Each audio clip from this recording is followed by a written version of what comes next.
Good morning. My name is Lilian Wairimo. I'm a licensed marriage and family therapist. Today, I'm here with a guest. I'll allow him to introduce himself.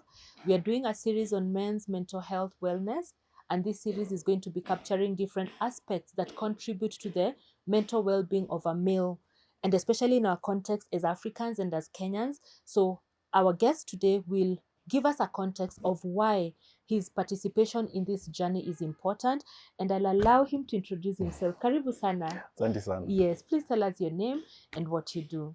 My name is Edwin Moindi. I am a habit coach. I know it's not a traditional term to be used, but I'll explain a little more about what that means. A habit coach is a person who walks with you in the journey of changing your habits to become a better person. Because most of us, actually all of us, have habits. And some of us don't know that the root cause of our patterns are tied to the habits that we have. So I do that with a cross-section of people, as young as 20, as old as in their 50s. I am also a convener, facilitator for a men's group. It's called the men's group. Oh, nice. We're 130 of us. Wow. 130 is big. How do you get so many men to come together? Progressively, as you get them to meet, Okay. you are able to build up the community. Amazing. And then the other thing is we also do a debate series that we've been running every month for the last 2 months. So subsequently, every month, the first Saturday of every month, we bring men together to debate and become better in how they are able to argue ideas. Thank you for that. I love that you're already in the space of taking care of men. In my work with couples, families, children, I notice the reduction of numbers that show up in the therapy room when it comes to the male species. That's true. And it's because culture has not allowed us to be expressive, men to be expressive. So I love that you even have a group of 130 because that's a safe space. You'll be surprised to know some of the clients I work with, one of their tasks is to go build community. Like, can we just start to generate community around you? Can we start to create friendships? And I've ever been asked by a man, how do you make friends? I'm like, wow. That's true. And That's it looks like a very mundane question, but this someone is telling you, I know how to work, I know how to provide, I know how to show up for my brothers, my sisters, my siblings, my work colleagues, but how do I make friends around me? So I love that you have such a platform. Yeah. So what led you into this space of coaching and personal development? Okay. So I have walked a journey, my own personal journey of growth over time. Okay. The person that you see here, I'm 43 now, is very different from the person I was in my 20s. I remember my 20s were highly depressive, dark, hopeless, had a good job, but also because as you grow, you're told you need to get a good job, you need to work in a certain space, you need to work for certain brands. So I did all that, but in my own private space, I was not happy at all. And one of the things that helped me in that journey was just the desire to learn and be curious about life. So from a very young age, I have always been curious about human nature and why we do the things we do. So the more I hunted for knowledge, the more I realized that there was a dissonance between how I felt inside and how the world operated. And the more I read, the more I also realized there were certain things that were stopping me from picking up the knowledge that I was getting and becoming a transformed person. So this is a journey that has literally more than 20 years in the process of just learning and learning, thinking, rethinking, shaping and shaping, and then changing my beliefs as I go. Yeah. I love that. And I love that you even honestly and authentically acknowledge to what was and what has become, because sometimes shame does not even allow us to admit that I felt this way, I showed up this way, I struggled in this manner. You know, the fact that you're able to talk about some of those struggles that have transformed you into the person you've become, I really celebrate that today. Yeah. And so would you say there was a particular defining moment that made you become this passionate about creating this meaningful change? Or was it just continuous life happenings? I think with life, because I remember from a very young age, I grew up in a place called Nyanyuki. Nyanyuki is cold. Nyanyuki is, when I was growing up, was a very lonely place. So you'd find yourself having a vast expanse of land where you can just go anywhere you want. So I would take my bike and go and sit somewhere. And I would dream. A dream of traveling the world, of doing things. And I remember those were the moments when I started asking myself, what can I eventually become? It helped me actually gain success in primary, get into a good high school, and then move on. But one of the things that I had from an early age is a quest to know and a quest to grow. And I think that has allowed, even in failure, because a lot of people, once you face failure, it feels like the end is very near, or it's even almost here. But what I learned early was failure is good if you use it as a teacher. I love that. Yeah. So failure has been with me consistent, even from my young age, because a lot of us, we sort of like black out our younger years. So if you are bullied, if you are mistreated, if you failed, if you are told you're not good enough, we tend to forget those things. Not that they are no longer there, but they are the patterns that form who we are. That's true. So one of the things that I was very readily doing from an early age is going back to those moments when people would treat you less than who you are. And I have instances of those in my life. Okay. And take those and say, I will be better than this. Now the problem comes when you use that as your fire, but then also not treat the root issue. I get that. So you end up looking for validation and succeeding and becoming a perfectionist and becoming an achiever, but then you don't solve the issue that caused you to be who you are. Yeah. I love that. And I see two things you mentioned there. The fuel, the pain can be a fuel for a positive. Yes. It can also be a fuel for a negative. Very true. You made an intentional decision that the fuel is positive change, and you're not going to harden yourself based off the experiences you've had. That's amazing. So I've heard of cases where someone is very brilliant in school. You've gotten all your A's. So ideally you can pick any course you want. Is it engineering? Is it medicine? Is it a pilot course? And I know of a specific family where someone was forced into the direction of medicine just because they had the grades for medicine. And they did their degree. And you know, medicine is not a short degree. And they finished and they handed the certificate over to the parent who had put a lot of pressure.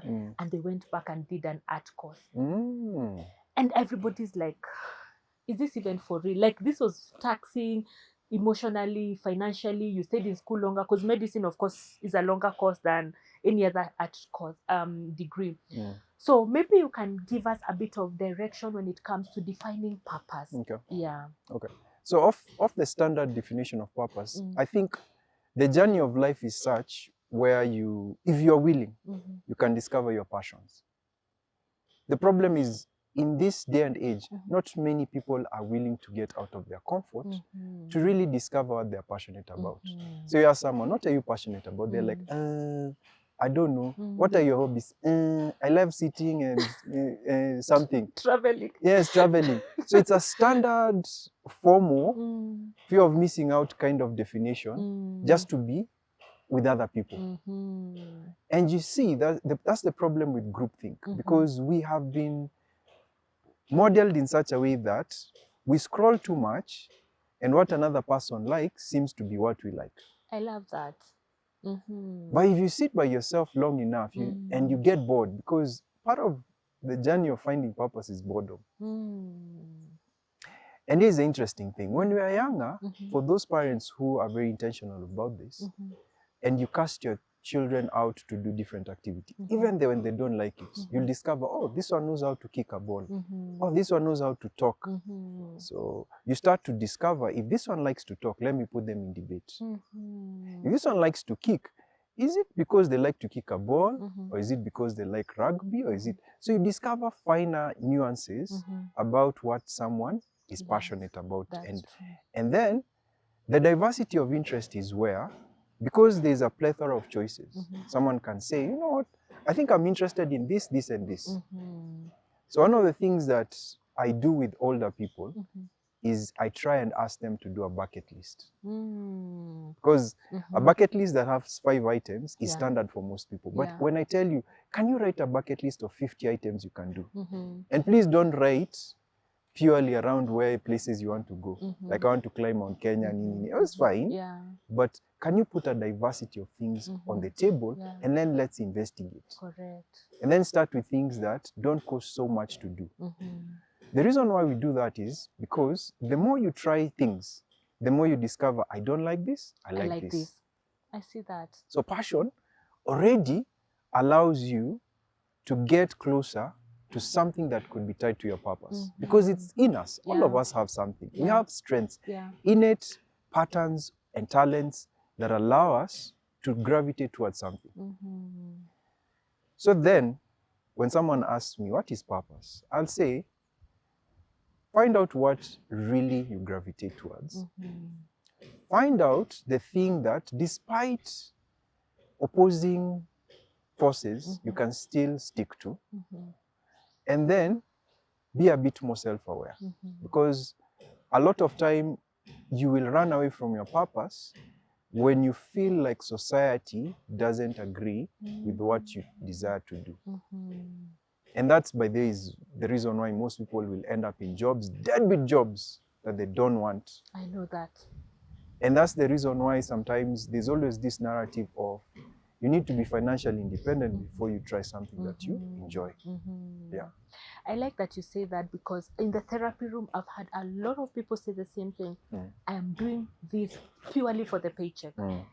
I wish I had the opportunity to do what I really love to do. But you see what you've just said there is the courage. You know, it's almost like, don't wait for the perfect moment for you to start doing what you enjoy. Because a lot of times people are like, how do I trust this process? And here the paycheck is a guarantee, you know? So it takes a lot of risk and self-belief, and a lot of people maybe are not even willing to go there. Let's even take a step back, because I mentioned earlier, when I was growing up in Nyanyuki, there was enforced boredom and enforced reflection.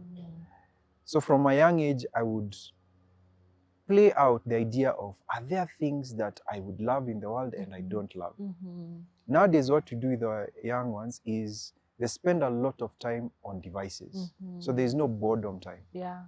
There's no time to see that I am bored, what creative thing can I do?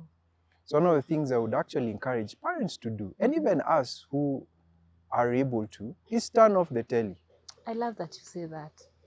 Turn off the telly so that you are left alone with your own thoughts. Correct. Now, the moment you turn off the telly, this is the interesting thing that will happen. All the dark thoughts will come.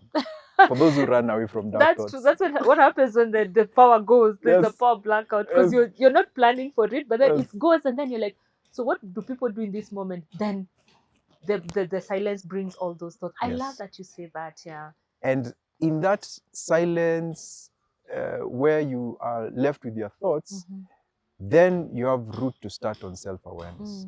So I do a lot of exercises in the first 2 months with my clients, where we do a lot of self-awareness work, emotional processing. And then that allows you to then also spend time, which is another thing that people don't like doing, journaling. You know you're doing my work, yeah? Thank you. Please continue. Journaling. Now, when you journal, here's the interesting thing. At first, you'll ramble on, because a lot of people ramble on with journaling. They don't know the power of it. So you'll have a lot of voices in your head coming out. So you'll be like, this person did this, look at this. But as you're writing, you'll also start to reflect. Like, what can I do? What does God desire of me? For those who are believers, there's this idea that I had earlier in the day. Can I go into its final conclusion? And that allows for creativity and innovation. Because purpose is strongly tied to creativity and innovation. Because your purpose is unique to you. In many ways, it's unique to you. And the difference between because we may have one mission or one thing that we're supposed to do, but your contribution and mine is different. Very different. So then the essence of being able to channel your attention and focus on something requires reflection and time away from just scrolling and doing what everyone else is doing, and being enameled by the issues of life, because the issues of life will always be there. They will not stop. Media will always have the hottest new information, the hottest new gossip. And time just passes, and you find a whole year has passed, and you've not even tied yourself to purpose. Correct. I see. I love that you say that, and calling out the aspect of always being busy. And when you ask someone for 4 hours, what have you been busy doing? Just Doom scrolling. Yes. There's no value add. You've not sat with your thoughts and your emotions. You've not even processed what is deep within. That's why I'm saying you're doing my work. Because part of the therapy is to allow people to process their emotions. You know, is to allow people to express what they are feeling. But how will you express what you're feeling if you've not even sat with it? That's true. And one of the forms of expression is that journaling, Yes. you know. And majority of the times, especially in our African context, you know, we look at these things like a white man's thing Yes. or a Western Very thing. foreign. Until someone just takes that pen and paper and starts to put their thoughts down, they won't know the release that comes from that. So I'm glad that you say that. So if you believe that purpose is something we discover, remove that. What are some of the signs that a man may be living disconnected from his purpose? You've actually done service to it. How do you see that someone is disconnected from their purpose? Number one, inherent fear. Inherent fear is manifest in someone coming back from work and all they're doing is doing something that is just for coping and numbing the situation. So they'll get back from work and they switch on telly and they're invested in the political analysis of the day. Something that you have no control over, but you immerse yourself in it. Two, which is very sensitive, is football. People who love football. But then the question is, how does it relevantly add to your life? And by the way, I am not for saying that stop watching football or anything like that. I'm just for the idea of, are you over-invested in something that will not add to your life? So the sign of being able to check from Monday to Monday what someone is doing is evidence of whether you are tied to purpose or not. And most times you'll see people really immersed in things that have no contribution towards discovery of self, self-development, and moving in the right manner. Okay, let's take a step back. A lot of time, you'll hear someone say, I'm doing self-development. I'm in school. In fact, I'm going back to school to do my master's and my PhD. But then you ask them, why are you doing these things?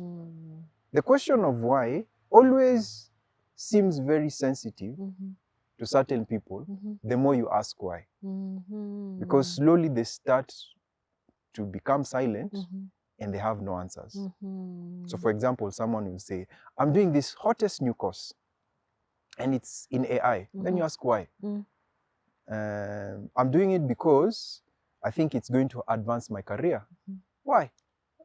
Tell me more. Tell me. And then you force them to think beyond the idea of that thing. Yes. Because a lot of ideas that we have are imposed on us. It's not self-reflective of the journey of purpose. So that, for me, number one, checking what people do to numb themselves. Is it the alcohol? Is it the sports? Is it the series? Is it all these things that we do? That's one indication of not investing in purpose. Number two, beyond the question of why, do you have sufficient evidence to the reasons why you do the things you do on a daily basis? Another more provocative idea is, are we tied to our values? I love that thought. And I use the idea of values based on two narratives. I spoke of a man who goes to work and he's working for a corporate entity that has core values. And they have a mission and purpose statement. Yes. And because that is very clear, this person diverts his attention and focus from self to an entity that is able to generate income and pay him. Now, what if he was able to just put this attention to himself and ask, what are my values? What are my mission? What is my purpose? Will I not end up doing in the same speed, same outcomes, same speed and outcomes as this entity that I'm being employed by? Now, most of us will be like, no, values. I have values, but what are my values? I'm not too sure. So I'm not intentional. But this entity ensures that you're very intentional about your work, because on a daily basis, if you're not working, you'll be fired. True. So the intentionality that they have is what we need to bring into our lives. Correct.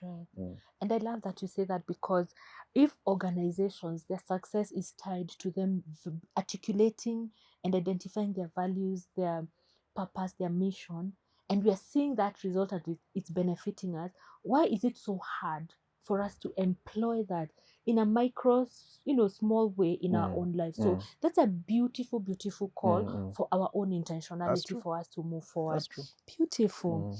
So here we're looking at habits and the mental health. What is the relationship between daily habits and someone's mental well-being? Okay.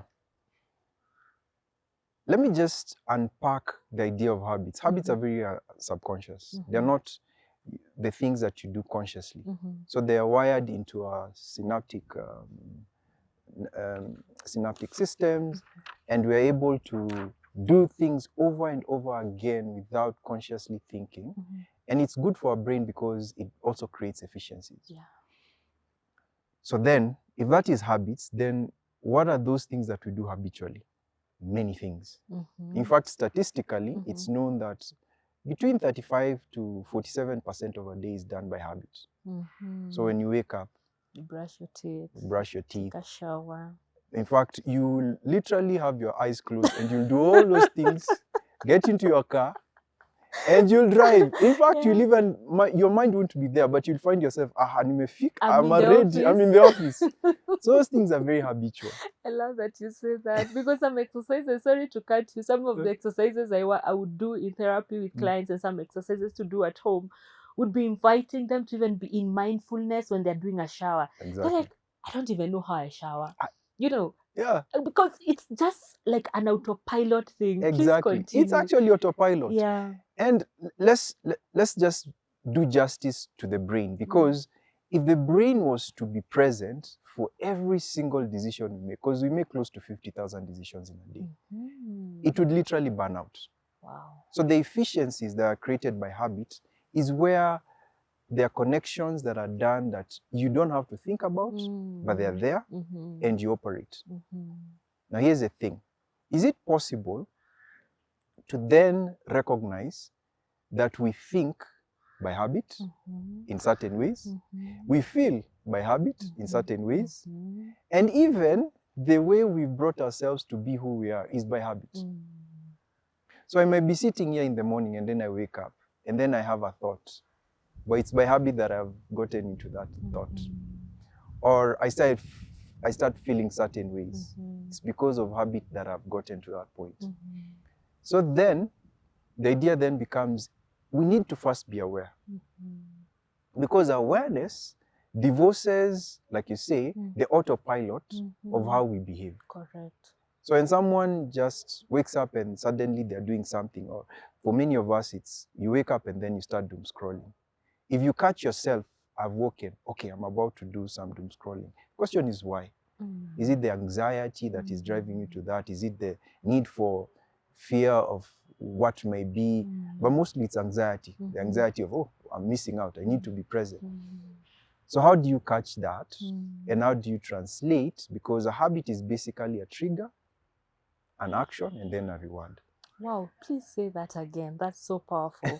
So a habit is simply a trigger that's followed by a set of actions and then a reward. So it's always like that. And what tends to happen is that one habit will hand over to another, to another, to another, to another. It's a cyclical kind of a thing. And the brain is always looking for a reward. Wow. That's why certain habits are so hard to break off. Wow. I love what you've just said. So, which brings me to my next question. Why do many people struggle to maintain healthy habits even when they know what they should do? Okay. So, simply stated, there's no reward to the new habit. I see. I want to start going to the gym. What is the reward? The brain is like, okay, so the thing that we need to understand is our brain is not stupid. Yeah. Our brain has mastered, for those who believe in evolution, has mastered a way to efficiently function. And it's looking for the easiest way to get a reward. So for those who sublimate a lot by going to the gym and having that, feel-good thing, there are easier ways that our brain will tell you can do that without going to the gym. Yeah.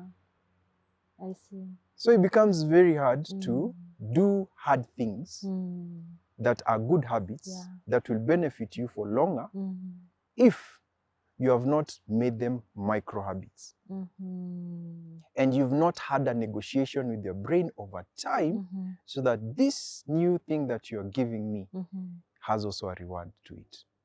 That is so profound. So that one is for me. No, that's a personal challenge. So the micro habits that we start to think and negotiate with our brains, and this micro habit has a direct reward that now builds up to the bigger habit. Yes. Wonderfully said.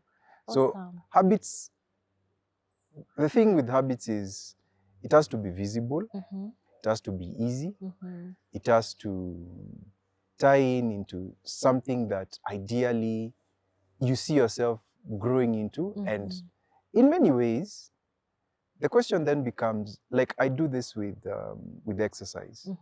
One of the simple rewards that I put in was when I would run, I would record on Strava and then put it on my profile. So for me, the reward is not just the feel good, because the feel good is nice, but there's also that aspect of social proofing. I have done this. So it becomes, oh, okay.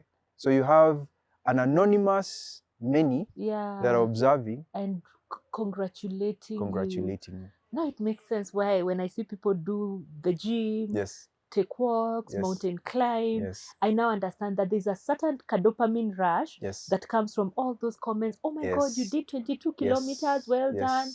I see that point. So sometimes then you also have to check yourself. And this comes with the emotional processing, not to invest too much on this external validation. I get that. So you use small rewards and eventually find ways in which you can internalize the validation. So that even if you go ghost and no one knows what you're doing, you are still advancing and you're keeping up path. The habit. Yes. Oh, that is so well done. I hope our men are listening and taking absolute steps towards doing this. So what are the roles that consistency will play in that personal growth? Consistency is everything. Consistency is, so look at habits. Habits are formed over time. So when you look at how a habit is formed, it's through repetition of certain things long enough for the brain to identify and create a pathway for you not to have to think about it consciously. Okay. So it becomes unconscious. Okay. So that's how a habit is formed, good and bad. Okay. Most of our bad habits are formed the same way. So the question then becomes, how then do I replace a bad habit with a positive one? It's not with intensity, because most of us start the year and say, I'm going to go to the gym. I'll cut the sugars, the sugars, the wheats, the what. And we forget that there's already a set habit in our brain that is wired in us that you're trying to fight against with motivation. So you're trying to use the conscious brain to fight something that is already efficiently fixed in our brain unconsciously. So how far will your conscious mind go with motivation? I see the point. Very short, because there's too much energy to it.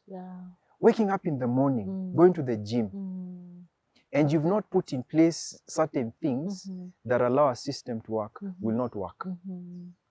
So then the idea becomes, understand the brain, understand how it operates, and then infuse small steps that allow you to go eventually so that you create a new system. So stop with the motivation. Stop with this month I'm going to the gym and I'm going to be intense. and start looking at consistency. Now, consistency works in this way. Is it possible that you can go to the gym and just do one exercise and go home? Because we're not looking for intensity. Yeah. Most of us go to the gym and then we meet those gym instructors that Yes. will kill you. Yes. Literally on the first. Yes. So they're like, I'm testing you. Yeah. But by the time you're at home, you have pain from muscles you don't even know existed. Yeah. Yeah. And for that reason, your brain is like, that's punishment. That's punishment. Yeah. There's no reward. Yeah. Because remember, habit is trigger, action, reward. So there's no reward.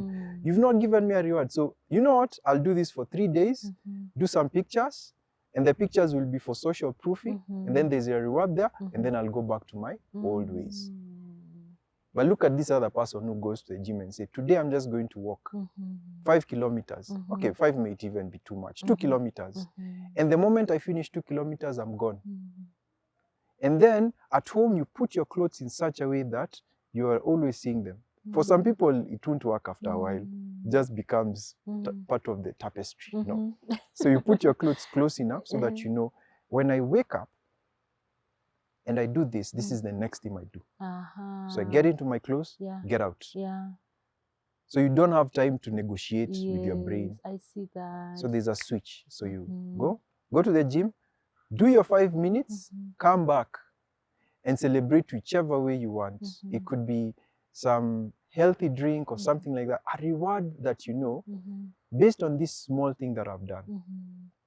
And then keep doing it. So you should not measure on the intensity of day one, measure on the consistency of how many days you're going to the gym.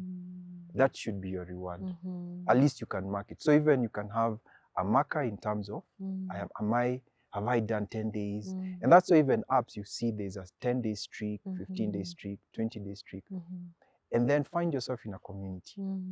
Communities are really good because we love that social proofing. That, you know, others are doing it, so I'm doing it. So let's keep at it. And then start at your level. Don't try and compete with whoever has been at it for 15 years. And no, you know, life is like this. There are those who started well and then they fell off because they had injuries and stuff like that. So they're starting off again. You do your journey. So if it's, you want to lose 10 kgs, don't say I want to lose 10 kgs in 1 month. Say first, I need to change my system. And then when my system is working for me, I will let it help me lose the 10 kgs. I see. Yeah. Wow. That is so beautiful because you've addressed a question one client specifically told me, Lillian, I have beautiful ideas that I want to do. In fact, I've even put them on my, you know, the book that addresses the must do between now and half year mark. Where does the energy to be consistent come from? You know, I start today, after 3-4 days. So it's like, I think therapy needs to address that part of my brain that does not know how to be consistent. But you see what you're saying is the fact that someone is putting such, it's like you're coming from not eating and then you put a whole buffet in front of you. You won't be able to eat it. You start by soup and then a small biting like that. So that makes a lot of sense. So discipline and motivation. Many people wait until they feel motivated. Is motivation enough? No. Okay. So I mentioned motivation earlier because motivation is based on this conscious desire, based on inspiration or things that you have been told to move. Now, if motivation is the starting point and you're inspired, what keeps it going? Can't be motivation. It has to be something else that you don't have to think about but kicks in. That's why I keep talking about the idea that we have to move from motivation to creating systems and habits that will take precedence, where we don't have to think about it. It's just something unconscious that happens. And that's the power of habit. Okay. Oh, that makes sense. That makes a lot of sense. So, what practical strategies help people stay committed to this positive change? What would you say is a practical way? Okay, so let's go back to the idea that habits can be introduced in our lives. Okay. So let's say you have a bad habit and Let's pick any bad habit. The one that my clients have a lot Yeah. is drinking. Drinking. Drinking and maybe marijuana, cigarette smoking. Okay. And I know those are substances and there is a whole dynamic of addictions on this side. But I also know people who are not addicted. So addiction is not the issue. Someone will tell me, I can take even 2 months or even 2 weeks without taking a drink. But then when I start, it's like a downward hill. Yeah. Okay. So for me, those are tied. There are different buckets to address such an issue. Okay. So the first is with emotional processing. Okay. The emotional processing that needs to occur is one where you go to the root of why do I use drinking or a drug? What is it for? Because it's used for something. And you could find as you go that way of emotional processing that it could be based on a trauma, it could be based on something that you picked up at an early age to fit in, etc. There are many reasons, but you need to go through that. So as you're going through that, and that means every day doing an exercise that allows you to do emotional processing as a habit, meaning that what I advise my clients to do is there's a workbook where they do a couple of emotions over a period of time. Why do I love what you're saying? Thank you for saying that. When I tell my male clients, what is that emotion? Majority of the times they're like, I don't know. I don't even remember the last time I thought or felt an emotion. Yes. Please say that again. That is needing to be, The reality is there's a difference between emotion and feeling. Yeah. Emotion is a signal. We all have emotional signals. Correct. It doesn't matter if you're male or female. Yeah. We all have emotion. Now, when the signal comes and we tie it to our beliefs, our values, our past experiences, and our memories, it becomes a feeling.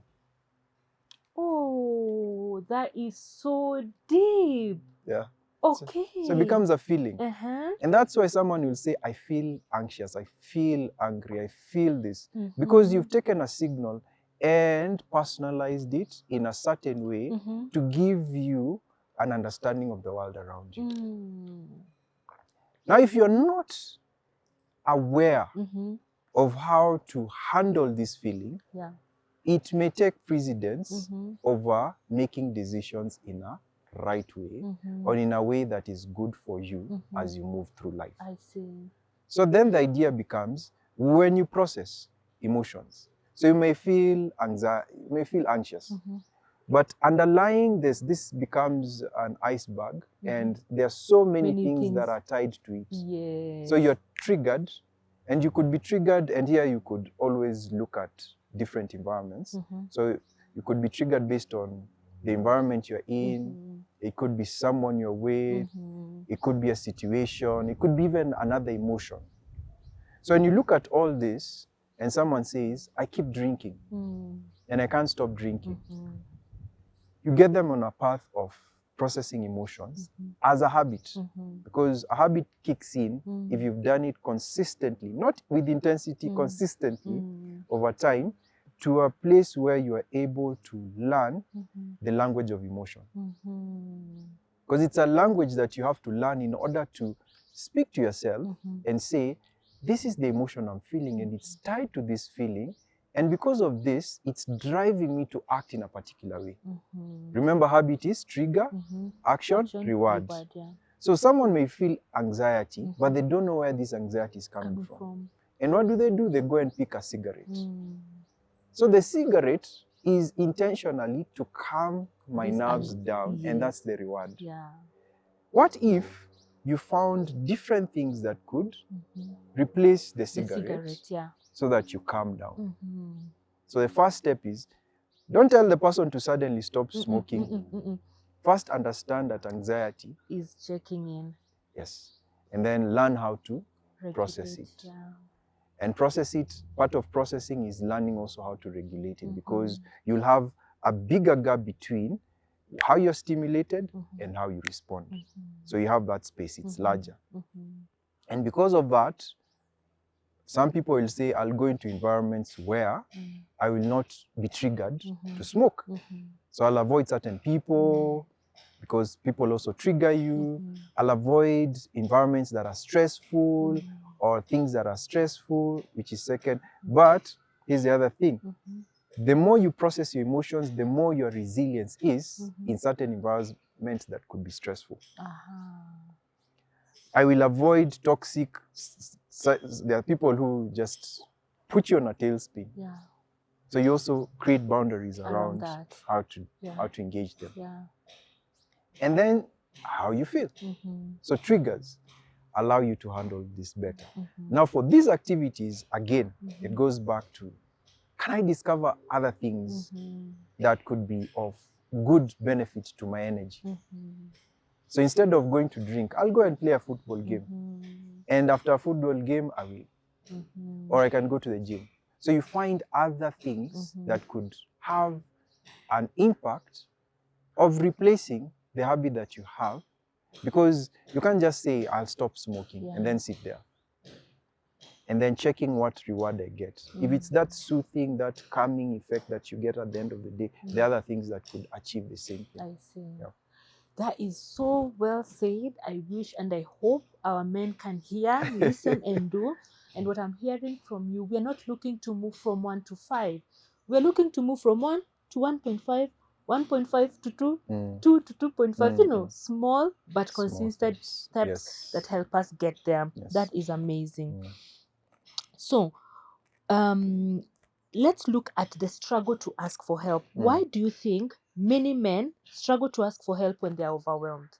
Okay. Yeah. So that's an interesting one, because even in the communities we're in, you see it's a revolving issue. Yeah. I think the way society has brought up men is you need to be strong. You need to be a pillar that people can depend on. And therefore, we're also taught, don't cry. Crying is a sign of weakness. Yes. So the appreciation of strength is tied to also elements of walking the journey by yourself. And the dual issue is that in the olden days, men would have communities of men together. So if you have an issue, you talk to another man. And we are socialized to appreciate that that was a tool. Correct. But nowadays you find, in fact, the statistics of young men being raised in single-parent homes. They are not taught what it means to be a young boy growing to be a man. They are not given the tools of how to socialize. In fact, this is just a global issue. Socialization has become, it's shifted. So you find people interact more on social media than physical meetups. And even when we do physical meetups, we don't know how to interact with each other. Despite the fact that the best years that we can make most friends is between 19 and 24. Oh. Yes. Okay. Statistically, yes. 19 and 24. What? And you know the way that in that season, a lot of people are either trying to find their identity, they're either in peer pressure that has gotten them either into substances and drugs, so they have lost the aspect. I didn't know that. Yes. Okay. But it's not a lost cause, because if you have the habit of being uncomfortable, in finding yourself in spaces where you can learn to socialize, you can actually get that strength back. Oh, I see. So the idea is, and you've known this, there are people who are socially, present. Like you'll find them in different spaces, they're interacting, they're getting to know people and all that. And they don't need to be sanguine. Because the narrative that we get is you have to be a sanguine, to be a people's person. One of the skills that we have to have is listening. Listening and just being invested in other people. And in this day and age, a lot of us don't have that capacity. We only have capacity for ourselves. So the challenge with most men is, number one, I'm told I need to handle things by myself. Maybe I might have a friend or two, but that's it. I don't have capacity to go out and I don't know, get to know other men and to do what. And so it becomes a challenge. So one of the hardest things that we have to also help young boys and then men is find themselves in communities where it is safe for them to speak of their issues and then find good ground to make friendships that could be based on values that could outlast time itself. Because you found, and nowadays we celebrate a lot of this in social media, where you see, oh, these were 5 friends and they've been together for more than 50 years, and we celebrate that. But there was a time when it was the norm. It was the norm for men to come together and be friends and check each other and be vulnerable with each other and grow with each other through times. And I hope and pray we can get to, you know, spaces like the community you've created, where men rally around each other and nobody feels alone. So I love that that is already something that we can bring back. So many men tie their worth to achievement. What are the risks of this mindset? Okay. The thing between self-worth and self-esteem is very pertinent nowadays, because self-worth has nothing to do with the achievements that you have. It has everything to do with you being worthy as a person. I see. But most of us misconstrue self-esteem and self-worth. So self-esteem is the achievements that I do, what am I accomplishing, what impact am I bringing to this world. And from a young age, our parents, our guardians, our education system might force us to put our identity on the self-esteem that we have. So our worth becomes, you are worthless because you do not have a house at your age. Yes. And you're paying What is rent. wrong with you? You're paying rent. Pressure. Your younger brother has already bought land and built. Yes. Yeah. So that sense of lack of esteem also plays a lot in our worth as men. So you find a guy who's lost his job or lost a couple of things and he feels worthless. Like he's nothing. Not knowing that that is the journey of life. It will be up and down. As in, you'll gain, you lose. Yeah. And the idea then becomes, can we build our worth long and hard enough so that even when you're falling, you still have a sense of, I am worthy. And you know what? I can pick myself up and still rally against the situation at hand. And that is a lot of work for most men. It is literally ripping out their identity and recreating it again. And I love that you say that. One of the things I've told my clients who've gone through catastrophic life events, and they're feeling that sense of loss and failure, and I see it more with men than with women, especially loss of a marriage, loss of a big job, you know, loss of a business venture that the investment was massive. The feelings of hopelessness are quite a bit, and the maisha ni ya kazi gani, you know. But for me, I also see that underneath every storm, there's always a gift. Yes. You know. Yes. And when you're starting, you're not starting from zero. You know. So sometimes we focus so much on the big catastrophic event, and we lose on the beautiful silver lining that is there, but we don't see it if all we're focusing on is the big painful experience. That's true. So yeah. So, and that is the thing, that our worth, if the worth is tied to the career, the business, the marriage, then you feel like a nobody when it is taken away. Yes. So I love that you've said that. So I know you've talked about relationships and support systems. And how can accountability partners and support systems or support groups help with personal growth? What are some practical tools, especially seeing that you have one going on for your community? Yeah. So accountability is tied in threes. Yeah. I normally like to look at it as a triangle. So the first accountability partner that you should have is yourself. I love that. I love that. It's very hard to give someone else the responsibility of your own life and assume that they will carry you along. And a lot of people do that. Yeah. So the question is, then how do I form accountability for myself? There's something I call self-trust and self-integrity. Please say that again.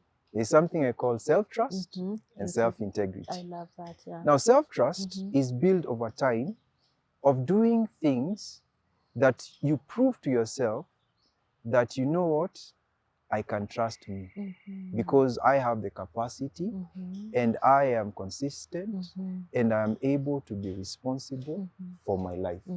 So you build self-trust with a couple of disciplined actions that you take progressively. You don't just suddenly wake up and say, I trust myself fully. No.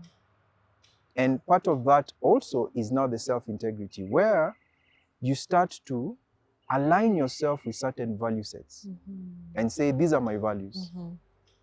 So when I don't meet my values, I am misaligned. When I meet my values, I'm aligned. So the idea is always to walk towards staying true to your own values, yeah. To your values. Yeah.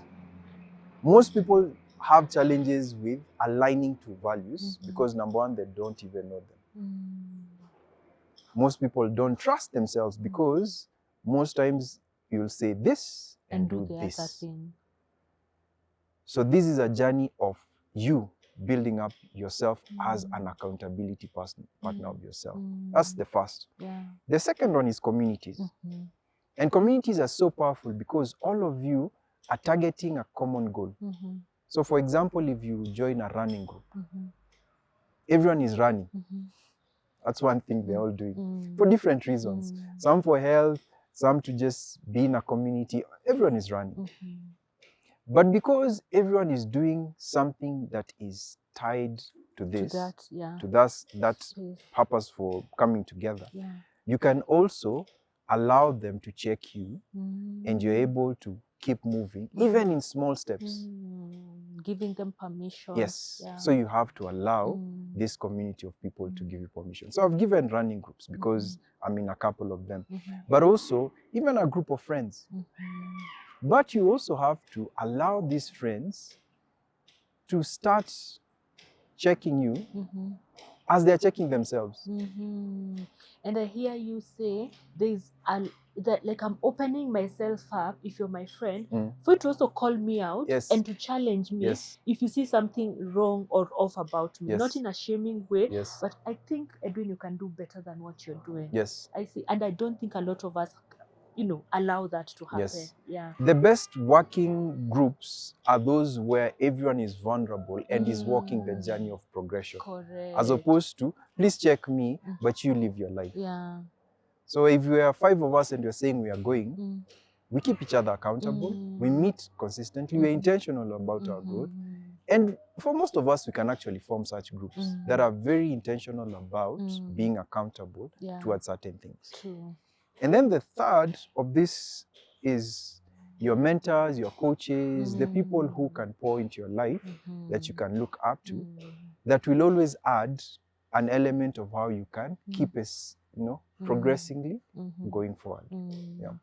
And honestly speaking, beautiful that you've said that, because I have also seen men who walk like islands, and you're like, who is your mentor? Who do you look up to? Who speaks into your life? And a lot of people will be like, I do that for myself, and I like that you've demarcated it into personal responsibility and accountability, but then you struggle if you've not also allowed room for others to be in that space. That's true. That's really good. So, let's look at and I know our time is up. I'm gonna call them rapid fire questions. Yeah. One habit every man should develop. Solitude. Okay, I love that. Being with yourself. Yes. Okay, one habit every man should break. Silence. I love that. Silence. Because they're dying silently. And our statistics say the higher cases of divorce, of depression, of suicide, substance abuse, because of the silence. So I love that. A book that has influenced your thinking. I read a lot, and right now I'm reading Adam Grant's Think Again. So there's a series of books I've been reading around how we process, how we think, and how we should relearn our thinking. So this came off another book called The Intelligence Trap. So I'm reading a series of them. Oh. But for now, Yeah. Think Again, Think Adam Again. Grant. Okay. Would you recommend it to a lady? Yes. Okay. Love Yes, it. yes. I'll look for it. A daily practice you never skip as Edwin. Journaling. I love that. Journaling. I do not have a lot of men who believe in journaling. So, whoa, love that. Yeah. One word that defines a healthy life. One word that defines a healthy life is balance. Oh, love it. And balance means different parts of you, and no one is being given more attention while another is suffering.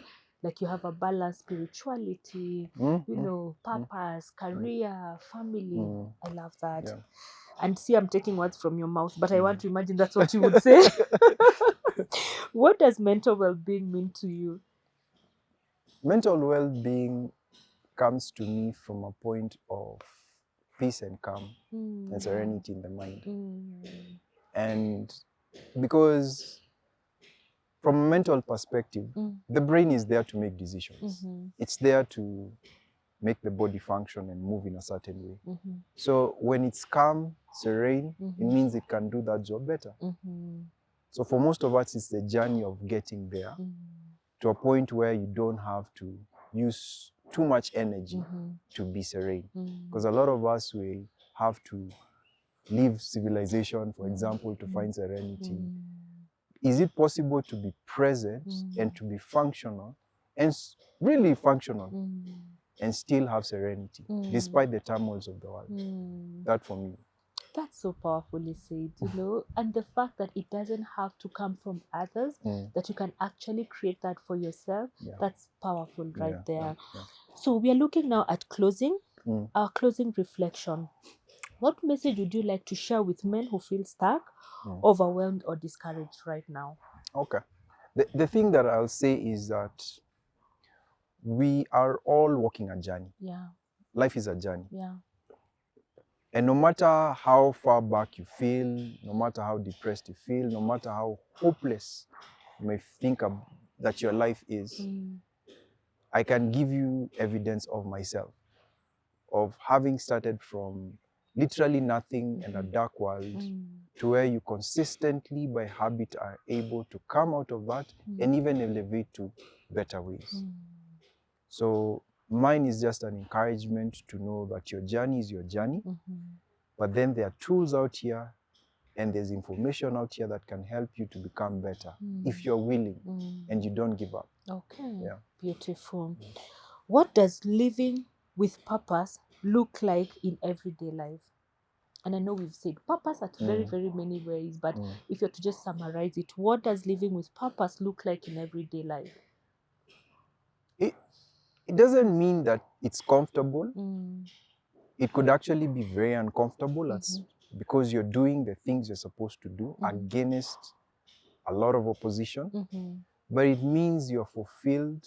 It means you are of impact to you, the community you're in, your family. It means that you're growing. It means that you're literally even reinventing yourself as you go. That to me is purpose. I love that. And reinventing does not look like a straight, linear path. It's not. It's messy. It can get ugly. Uncomfortable. You know, can have failures and disappointments. But the fact that you're on that course means that you're living purpose. Well done. If men could remember only one thing about habits, purpose, and mental well-being from this conversation, what would you want it to be? Consistency over intensity. Most men have a lot of intensity.